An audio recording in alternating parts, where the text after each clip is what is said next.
Hi, this is Stacey of Ellis Family Farms, and I've got a couple of things going today. And I know it's beautiful outside, and we'll probably go out there in a few minutes, but we've got to gear up and get some candles done for the farmer's market here in a few weeks. And since I'm in here, I might as well do some broth. So I decided that, I'll show you. Tom, when he got deer earlier, he got some venison. I told him to save the bones, so he saved a couple of bones for me. And so we've got... And I've got onion, and I dehydrate. Remember those carrots I dehydrated several weeks ago? Well, that's what's in here too. I didn't have any celery, so I didn't put them. But I got the onion and the carrot, and I got quite a bit of garlic in there too, because I really like garlic. But that's my. This is a venison broth that I will cook for a few days or a couple of days, and then we'll get it canned up. And I've got my double boiler, and the wax is starting to melt in there. We're going to have a few more minutes. But here's some of the candles I was going to pour up today. Easter's coming, so we're going to do an Easter one. And then after that, Mother's Day is coming, so I found a pretty little cup that says Mother on it, and I like that. And then Tom's Aunt Frankie is always on the look for cups for us, and she found this 3-pack set. This one has a heart on it, and that's really pretty. This one also has a heart, and this one says love on it. So, and I guess I could have used these for Valentine's Day, but I think they'll work for the rest of the year too. So, and I know I don't have clips and all that other stuff. I have a really weird system. I do some chopsticks, the skewers, and I cut them in half, and I'll show you in a few minutes how I do it. Okay, so I learned something. This is pretty cool. Apparently, we don't even really need these rubber bands, because especially if there's, what I do is I dip the wicks in. This is one that's not been dipped, and I dip them in the wax. It makes them a little more stiff, and then I set them the way I want them, and then I press the 2 sticks in place on each side of it, and that should work. Because I have to admit, when I was using these, usually because they're uneven, the wick would go one way or another. So that's cool. I'll just use a stick. We'll try that. And I wanted to show you something else. I forgot what else I was going to show you. This is just some pair of old footies. Now, if you look at this wax, it's not really that clean.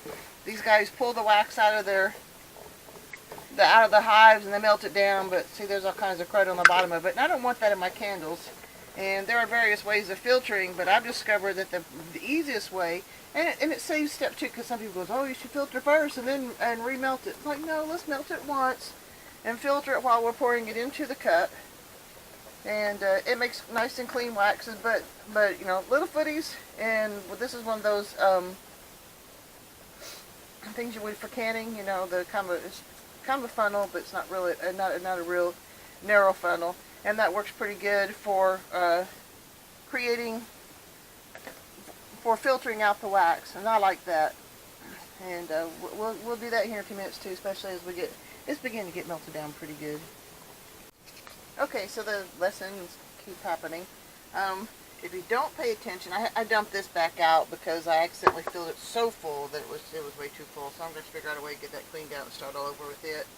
And I had to change my pantyhose. I discovered that the pantyhose I'd used before, it was too tight a mesh, and it wasn't letting through, which is part of the reason I had this mess here, because it was backing up on me. So I got my really cheap pair of pantyhose and used that. It worked much better.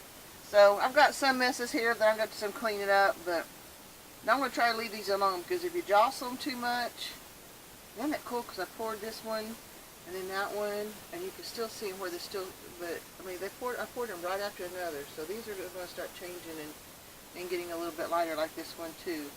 But yeah, I messed that one up, so we'll move on. But yep, use your cheapest, thinnest pantyhose. Works wonderful for filters. You should have seen the filter through the way. It had a bunch of crap in it. But we got some candles, and later on, after these get good and set up, then I will get them cleaned up and ready for selling. I was watching Jack Spirko this morning and listening to him, and he was talking about how his peach trees and everything were some things were blooming and other things were not. So I decided to check something out, and here's our peach trees. A little bit of a leaf there. Or this is one peach tree anyway. It definitely needs to be pruned, but it's coming to life. This is a little peach tree that Tom bought last year and planted. It's starting to show some life too. This is our plum tree. I'm sorry about the wind. Parts of it have come really far to life, and others are just getting started. Looks good. Spring is coming. This is a little plum tree that Tom planted last year. Okay, Kinzie is home, and she's a typical kid. Look at me, look at me, look at me. She wants to show me she can do a flip. All right, we're ready. And the flip is complete. I told her to start working on doing her feet, landing on her feet, but she was not interested. This dog kills me the way she eats sometimes.